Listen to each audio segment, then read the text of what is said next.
who had actually left the village, and that she was a forerunner because she was giving voice to all these girls. I think what I found so extraordinary about the story is that there's all these girls all over the world. It's not just India, it's Afghanistan, Pakistan, and that they're picked off one by one. As you saw, Najma was first, and then Salma, and these girls are all alone and isolated, and they've got nobody to speak up for them. And here was this woman whose poems were giving a voice to these young girls for the first time. And she told a little bit that she'd smuggled the poems out.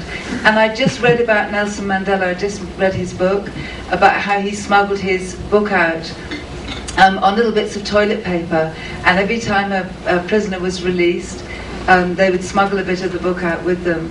And I thought of all the campaigns we had to free Nelson Mandela, and that there were all these girls and nobody was campaigning for them, and nobody often even knew about them, and one by one they were just, that was, as Salma says in the film, was this the end of my life? Is it suddenly the end? And those little girls you see on the rooftops, and you think, you're next, this is the last, you're not going to see many more sunsets like this, you're going to be kept inside.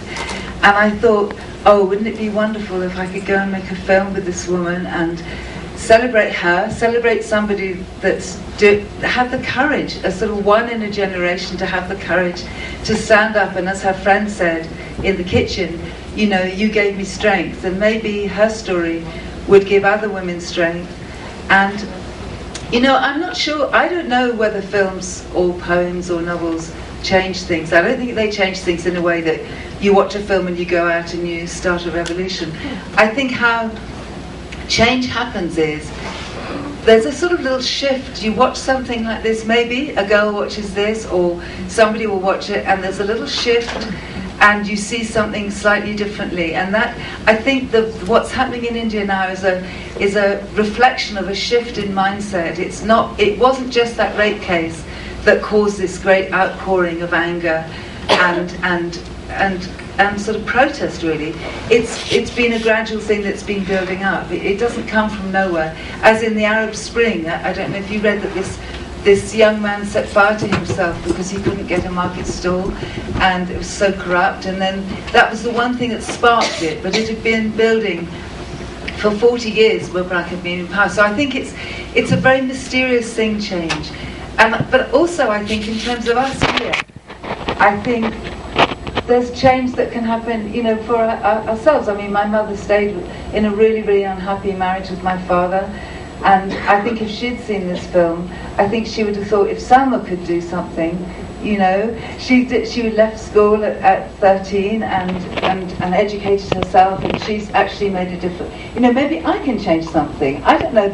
And I don't know what you were saying about the revolution here in England. We've just had this huge scandal with Jimmy Savile, which is this horrible old comedian that molested over 450, mainly young girls and women. And you think, how did this continue for 50 years? Didn't they feel they could talk to anybody?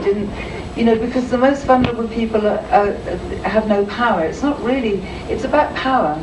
And I think what Salma's done is she's taken the power back to herself. And I think that's what films and her poems and novels can do. They can make people they can inspire people, I think. And I think, well, she certainly inspired me. After I left her, I thought I'm going to try and keep a bit of that strength she's got and try and be a little bit stronger in my own life, So I don't know. I think I'm not as pessimistic as all that. Good.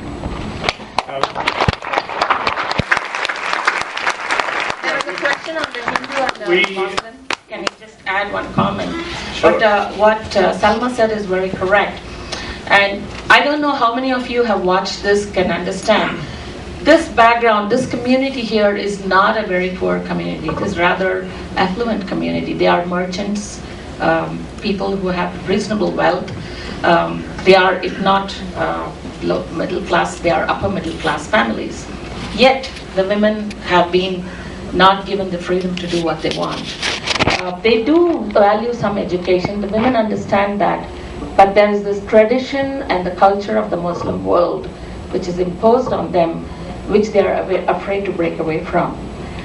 Ask somebody asked, is this true of women? I think it's true of women who are oppressed by culture everywhere, including Hindu women. I come from a city background. Our family valued education, so this is an alien. When I was talking to Salma, I said this is such an alien world even for me, and we come from the same country. So it was tough for me to take this too. I had been spent a couple of nights together, so we were talking about it a lot, and I read her novel. So for me, this is who think the world around me is there. Being of a Hindu background, of an educated background, a city background, this was an exposure to me. So somebody asked, will it make a change? Even me, we hadn't seen this. So there are these pockets, like you said, what happened to the comedian. It's there around us, but we don't open our eyes and see it. Yes, film should change the world. I wish this film should change the world. She wishes this movie changes the world. I was going to say we kind of have to wrap it up anyway, and I can't think of a better way to do it than that statement. So thank you all, and thank you all for coming out.